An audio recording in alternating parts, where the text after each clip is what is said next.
Hi dear students, our today's topic is Abou Ben Adhem by Leigh Hunt. Here we have the introduction to the poem and the poet. Abou Ben Adhem is a poem written by Leigh Hunt, one of the 19th century English poets.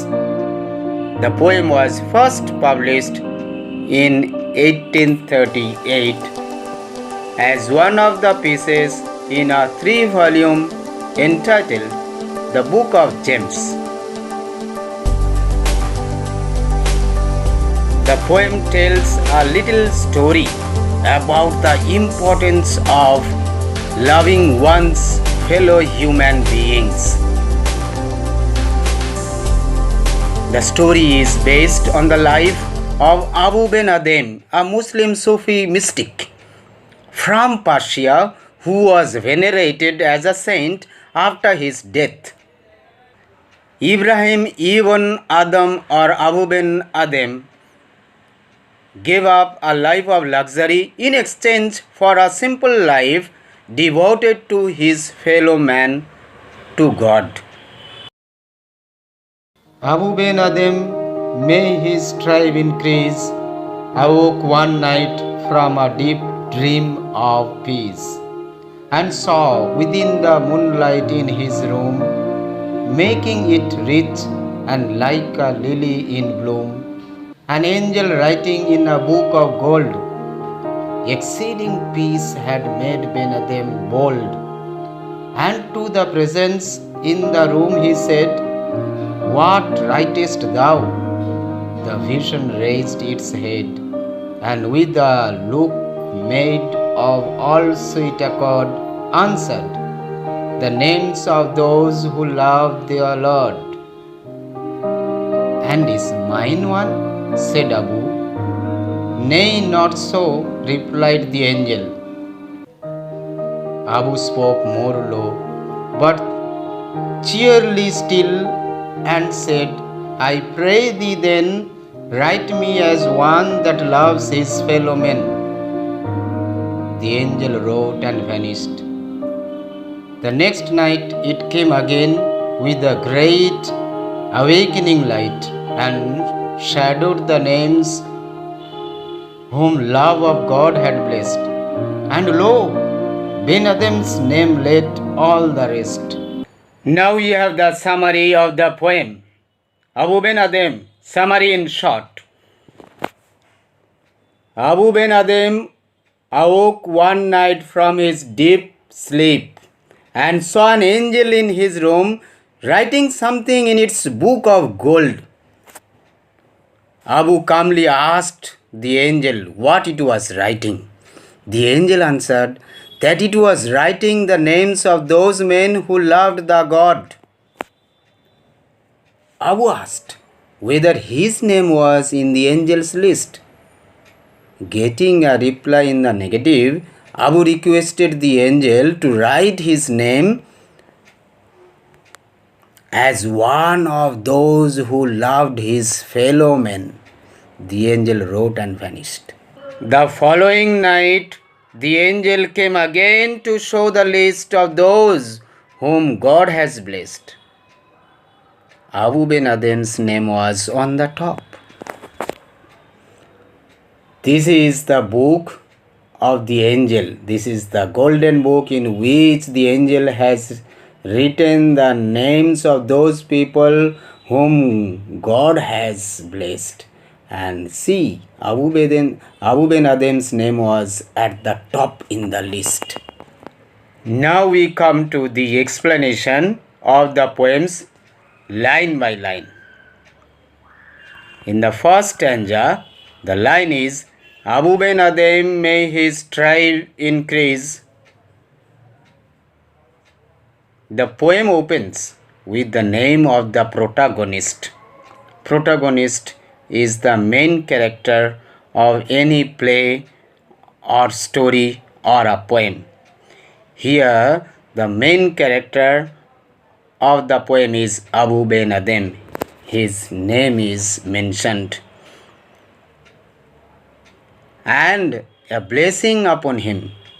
The very first line, there is a blessing upon him.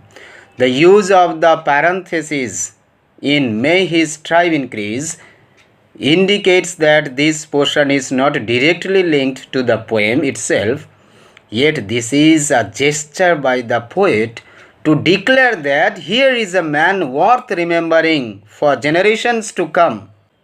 Through this line, Abou Ben Adhem, may his tribe increase, the poet wants to say, may there be more and more people like Abou Ben Adhem. We proceed with the next lines.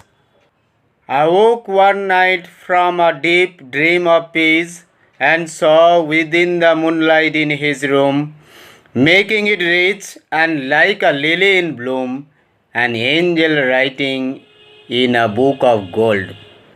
These lines are full of visual imagery and metaphors. They describe an awakening. A deep dream of peace refers to a meditative, restful state that Abou Ben Adhem was in. Through these lines, we understand he was a man of prayer, he was a man of meditation, he used to think deeply. Abu awakens to the presence of the angel, which has already effected a transformation of the room, gliding it, making it look like a lily in bloom. The angel is writing something in a golden book. Here there is a comparison between the beauty of a lily flower blooming and the beauty of the room. The effect that made the room brightened was the presence of the angel. Another thing, here we have a poetic device used. It is a simile. We know a simile is a poetic device in which a quality of two things or two objects or two persons compared by the use of the word like or as. Here the simile is like a lily in bloom. It conveys the potential of this pure and noble, something pure and noble. The potential of this encounter to bloom into something pure and noble. And is mine one, said Abu. Nay, not so, replied the angel.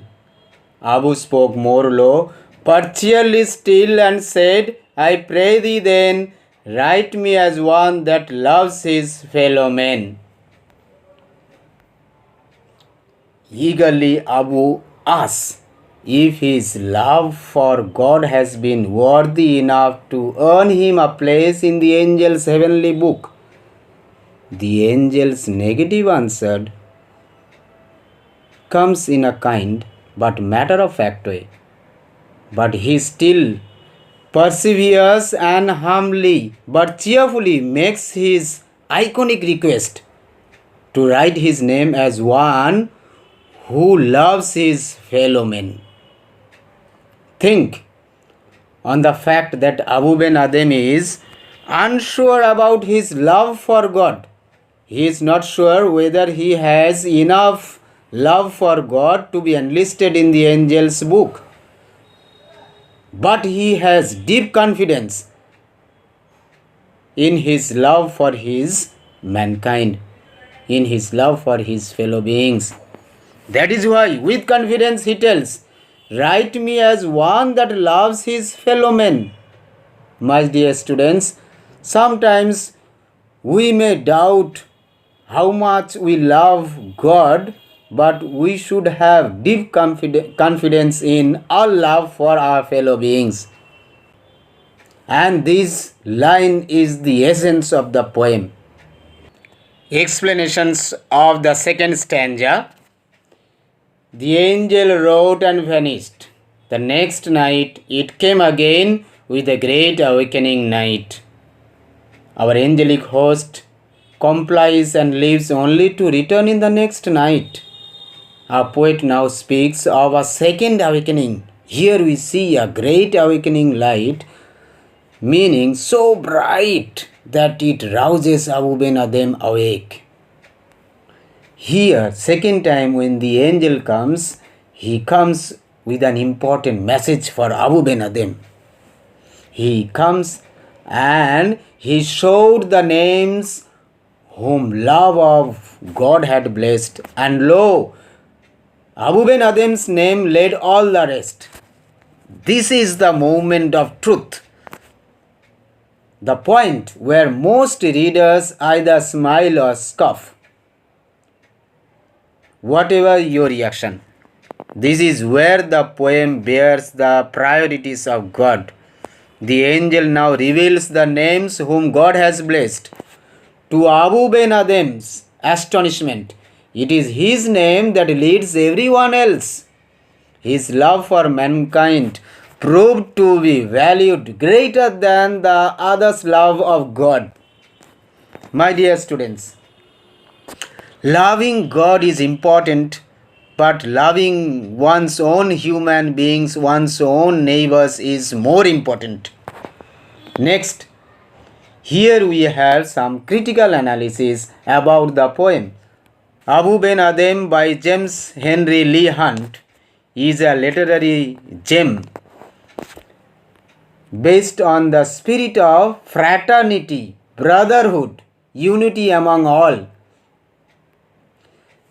This is a narrative poem where Hunt uses the storytelling technique to convey a profound reflection. Loving one's fellow man is perhaps more virtuous, if not at par, with loving the Almighty Himself. We have a few literary devices. Already I have explained. One of the literary devices used in this poem is a simile. Abou Ben Adhem is structured into two stanzas of 9 couplets. What are couplets? Couplets are two consecutive lines that rhyme. Here the couplets are closed, that is, they end with punctuation. Hunt uses alliteration to enrich the cadence of the poem. What is an alliteration? An alliteration is the repetition of initial consonant sounds. Some examples are Abou Ben Adhem. Here B sound. Abou Ben, B sounds. Two consonants B, B. Ba sound is repeated. Abou Ben Adhem. Next, deep dream. Da sound. Nay not. Na sound. I pray thee then. Da sound. The consonant sounds are repeated. And another poetic device is assonance. Assonance. What is assonance? Assonance is the repetition of similar vowel sounds. Like here, making it rich. It is E sound here. E sound. Making it rich. Abou spoke more low. O sound. Abou spoke more low. O sounds are repeated here.